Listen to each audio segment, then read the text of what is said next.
Hi, I'm Dr. Richard Jermyn, Dean of the Rowan-Virtua School of Osteopathic Medicine. Welcome to Dialogue with the Dean, our podcast series dedicated to highlighting the thought leaders who are advancing the mission of our medical school. Our mission is to foster innovation, elevate excellence in education, and enhance transformative healthcare practices. In this episode, I have two very special guests, our new student leadership. Welcome. And what I'd like you to do is introduce yourselves and tell me your role and tell me where you came from. Okay, I'll get started. My name's Jyothi. I am the new SGA president for this upcoming year. I was born and raised in Union, New Jersey, moved to Clark, New Jersey all my life. Went to Seton Hall for undergrad and came straight here to Rowan. Welcome. My name is Austin Parry. I am the SGA first VP. I came all the way from the West Coast. I'm a native of Vacaville, California, lived there most of my life, went to Sacramento State, then decided to transplant my life and move to the East Coast for medical school. Well, we're very fortunate that you made that choice. And so first of all, I want to thank you all. And welcome to our 50th anniversary. Oh. So we're celebrating our 50th year of the signing of the charter of the medical school. So we're very, very proud of that. So you guys are coming in as leaders at a really, really important year for us. Having said that, let's go ahead and get into it. My first question for both of you is, why'd you decide to take this leadership role on? So for me, I've always felt a passion in being in leadership with our student bodies. Coming from college, I was also part of SGA. In high school, I was part of our SGA. I just really like being in a position where I can speak and advocate for my fellow classmates. And I felt that being president in this role would give me the best access to that opportunity and also to advocate for what I want for our school as well. Excellent.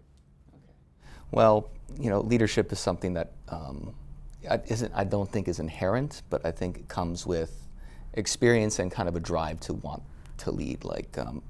I used to be a commissioned officer in the Army, and when I led my troops, I found that taking care of them, I felt this sense of respect and kind of camaraderie, knowing that I'm caring for people and I'm inspiring them to kind of pursue what they want to do in life. So I think leadership is a very great honor, and I pursue it because not only do I feel that I enhance my own kind of self-worth and feel like I'm doing something, but I also help others achieve their goals as well. So first of all, thank you for your service. And I want to back up 2 seconds. You said something to me that was very meaningful.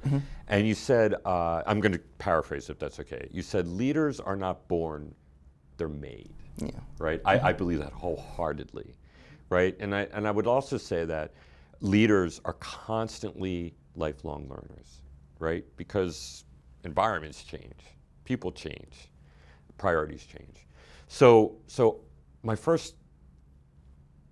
second question to you guys is, what are some of the challenges you feel that you're taking on as you're taking on leadership this year? Jyothi?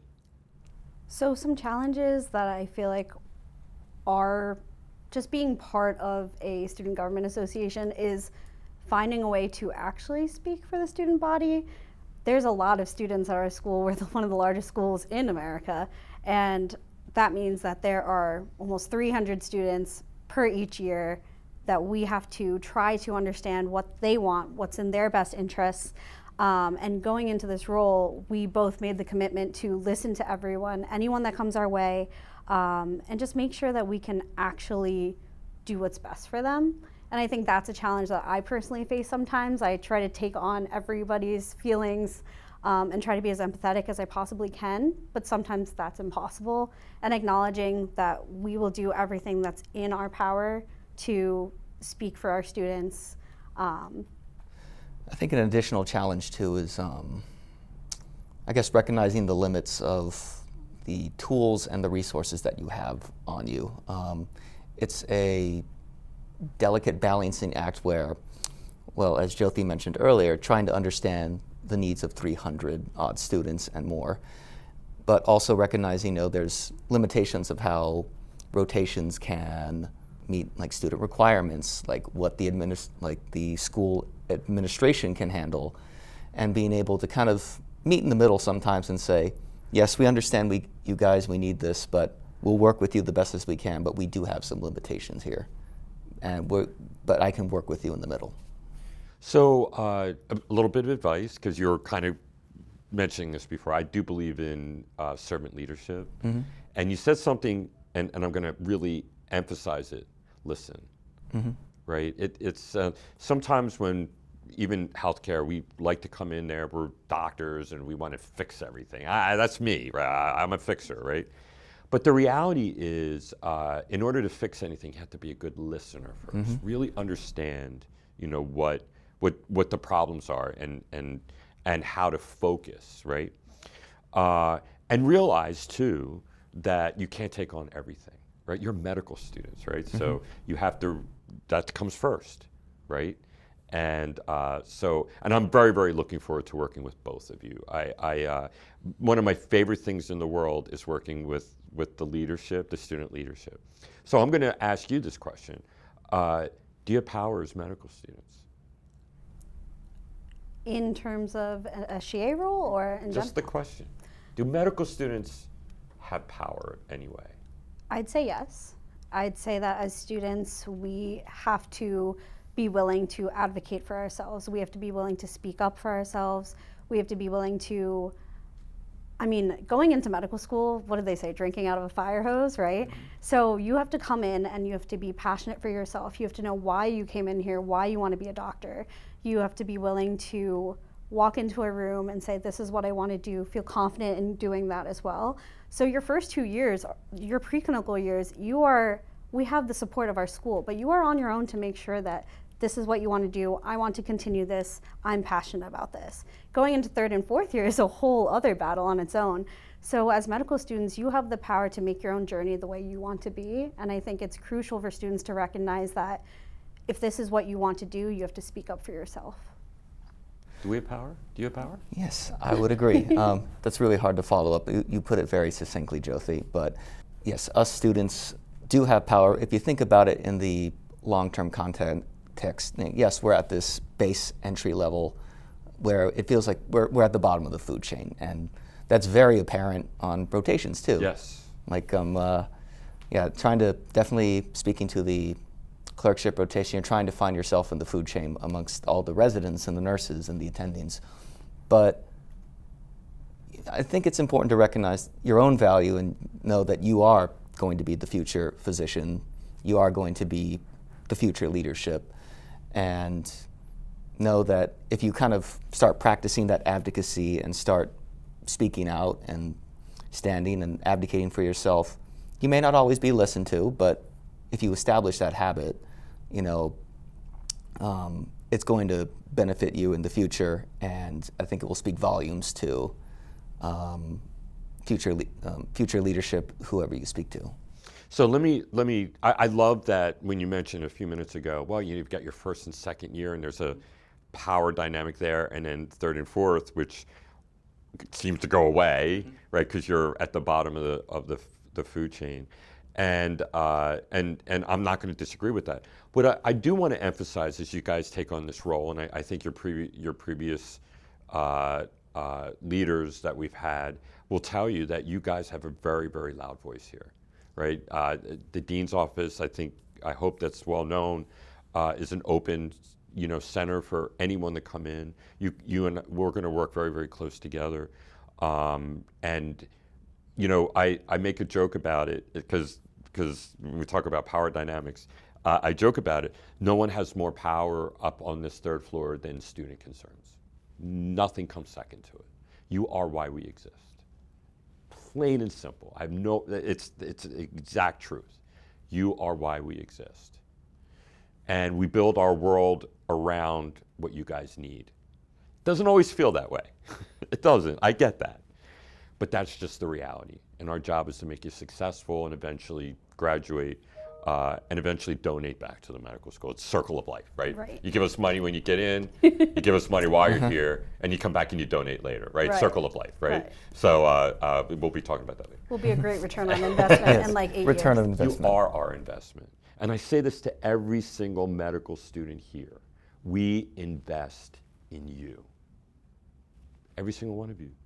People come in and some people struggle, some people don't. But at the end of the day, our vested interest is simple: to make you successful. That is our mission, period. I have no other mission. That's it, right? Right. So, so it's important that people keep hearing that. Right. Because a lot of people, and I want to kind of get into this a little bit with you both, because a lot of people, and in your class, struggle a little bit, right? I don't mean academically, I just mean struggle, right? We know the data out there. One of the first things I did when I became dean is we revamped our wellness center. Our ability to access mental health would be free. We created an electronic medical record that is completely separate from anyone else. There's no access to it, no hospitals can see it. It's completely confidential. And even putting all those safeguards, people are still afraid. Right. Right? Now, I'm very, very proud that we've created a program that's become very, very popular, but we could do better. So I'm gonna ask you, how can we do better in that as our leaders here? I think one of the biggest things that you guys are already starting to do, I mean, even walking in as a first year 2 years ago, which is crazy to think, I saw flyers everywhere for the program. I saw things about the talk therapy that was available. And as a student coming into that, it was great to see the initiatives that are being made. I think something that can be done for students is kind of promoting that even more. Like, it is in emails, it is mentioned, but like you said, there's a whole new EMR for students so that they know that it won't follow them. But some students might still be afraid of that.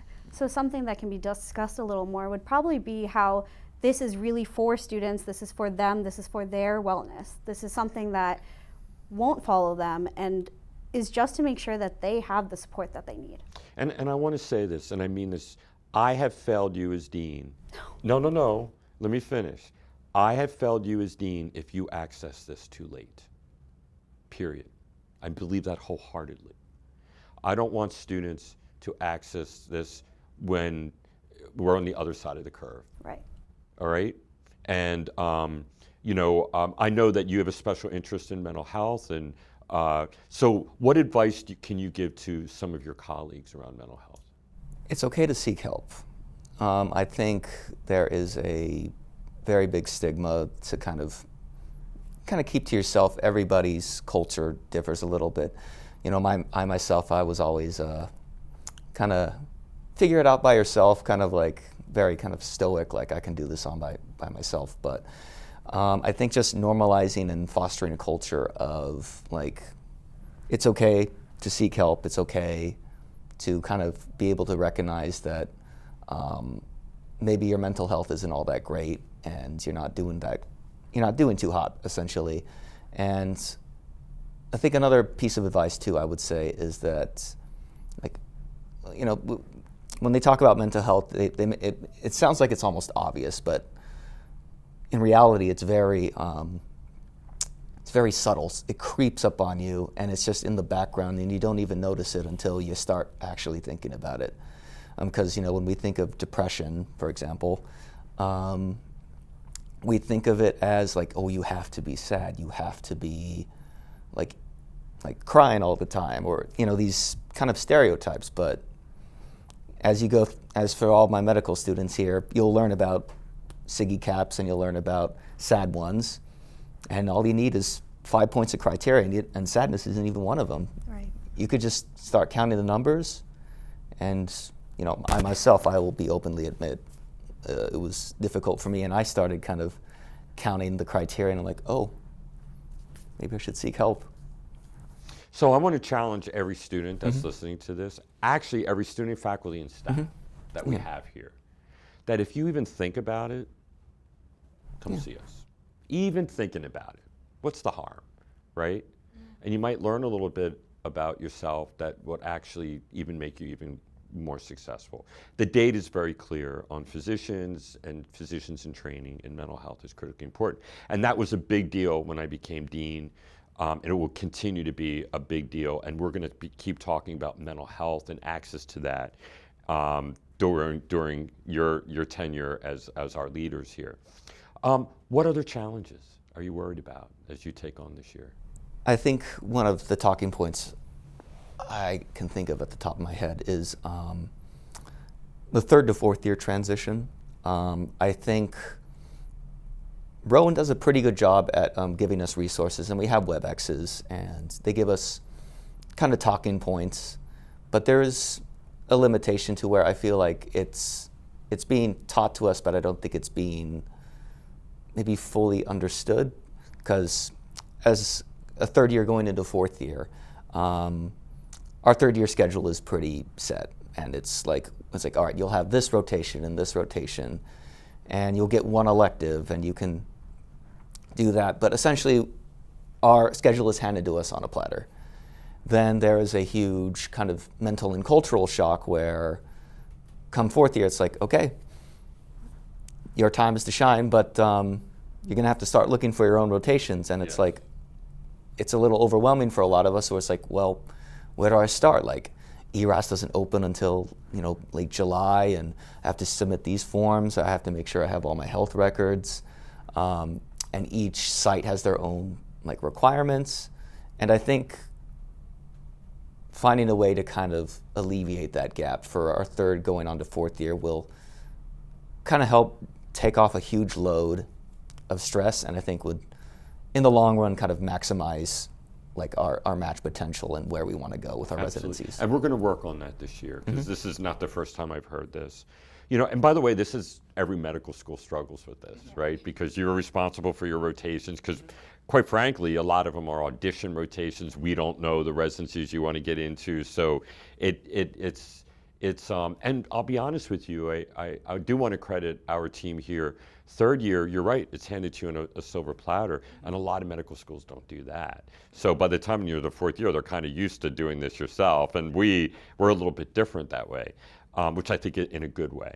So, but I think we're going to work on how that transition can be smoother and better, and what resources that we may already have in place that students aren't using.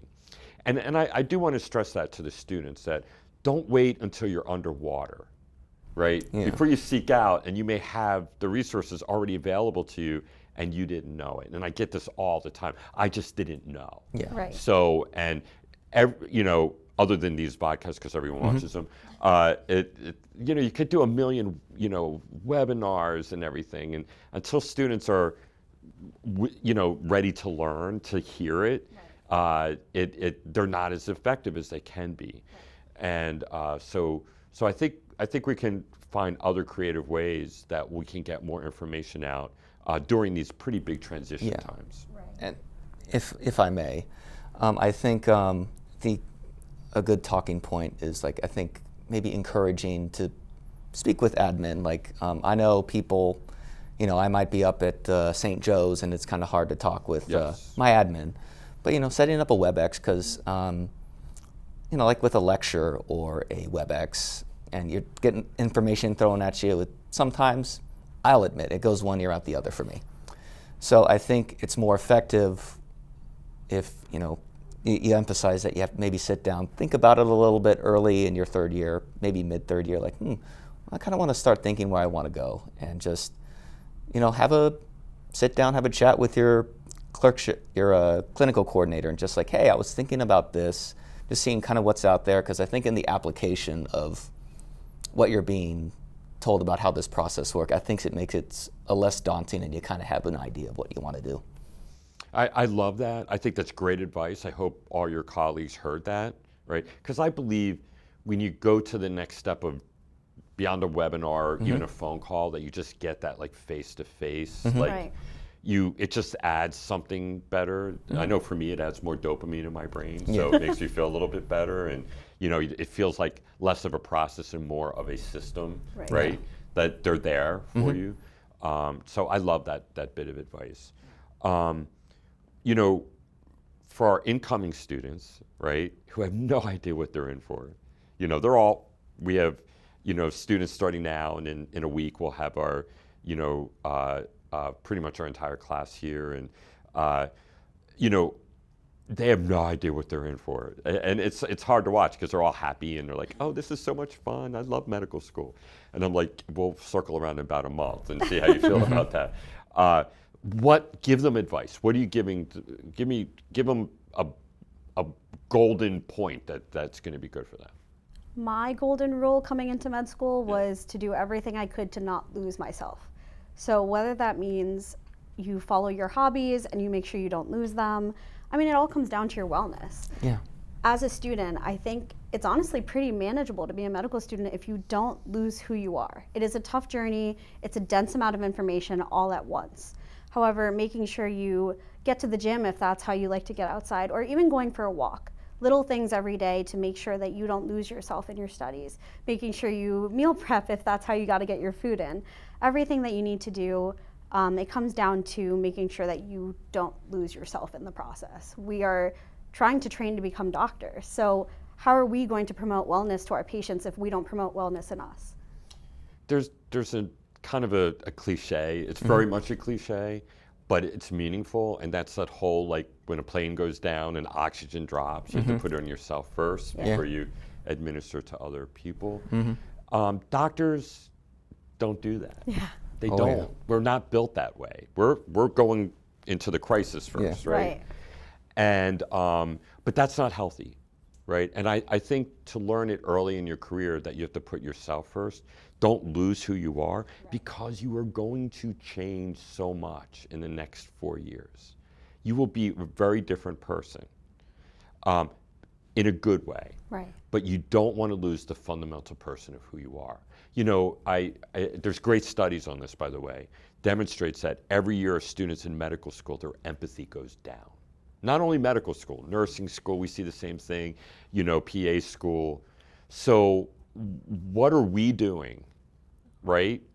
That the fundamental reason that, and I can tell you that we bring medical students here is because I want to help people. Right. By your 4th year, where is that I want to help people, right? Don't lose that. That's what you need, right? I say this another cliche, but it's true. We're never judged on our best days. Yes. We're always judged on our worst days, right? How did we behave?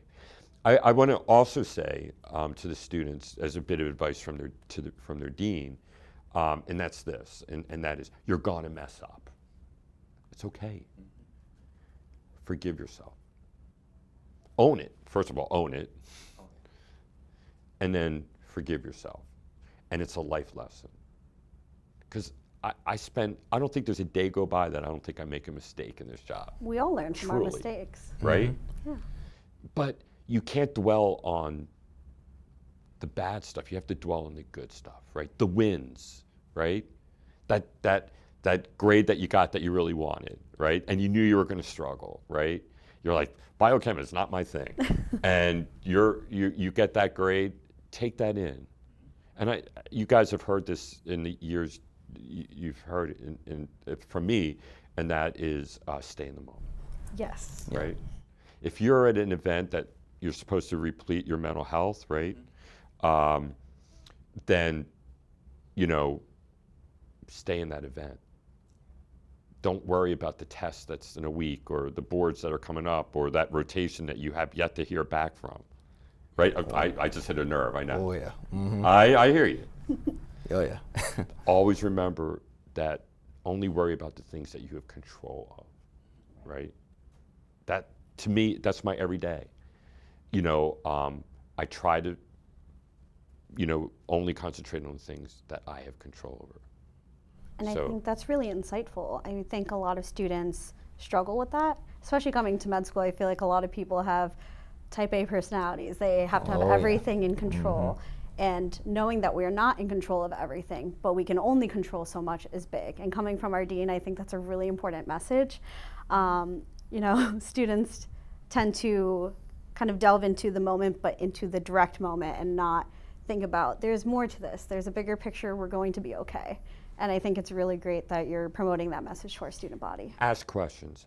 Ask your faculty. Please go to your faculty. They kind of know a lot, right? Yeah. They do. One of the challenges I have is students have a tendency to ask their colleagues, and then they're not always good information. Ask the right people the right questions. So, what do you do for fun? I like to sing. I play instruments. I like to draw. Anything that I can get my hands on. I like to collect hobbies. That's amazing. I've seen you dance, so I just want you to know. I've witnessed it. You flatter me.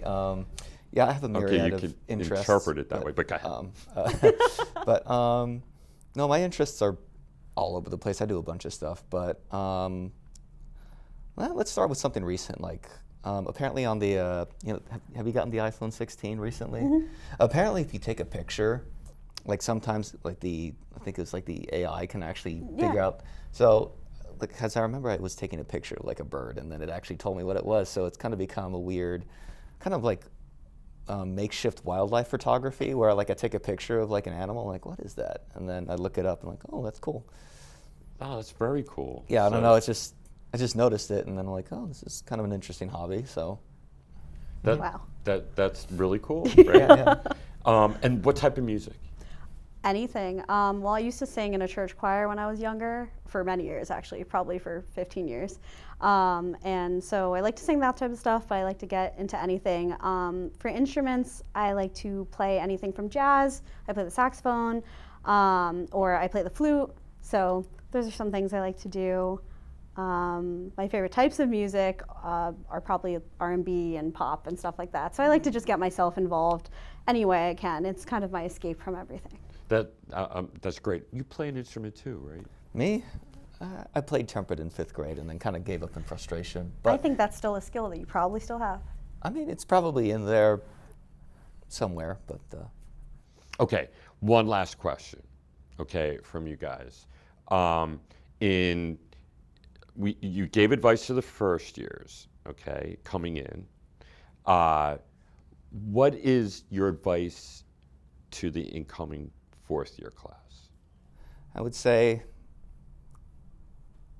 rock your audition rotations. And what I mean by that is like, this is it, this is our final year.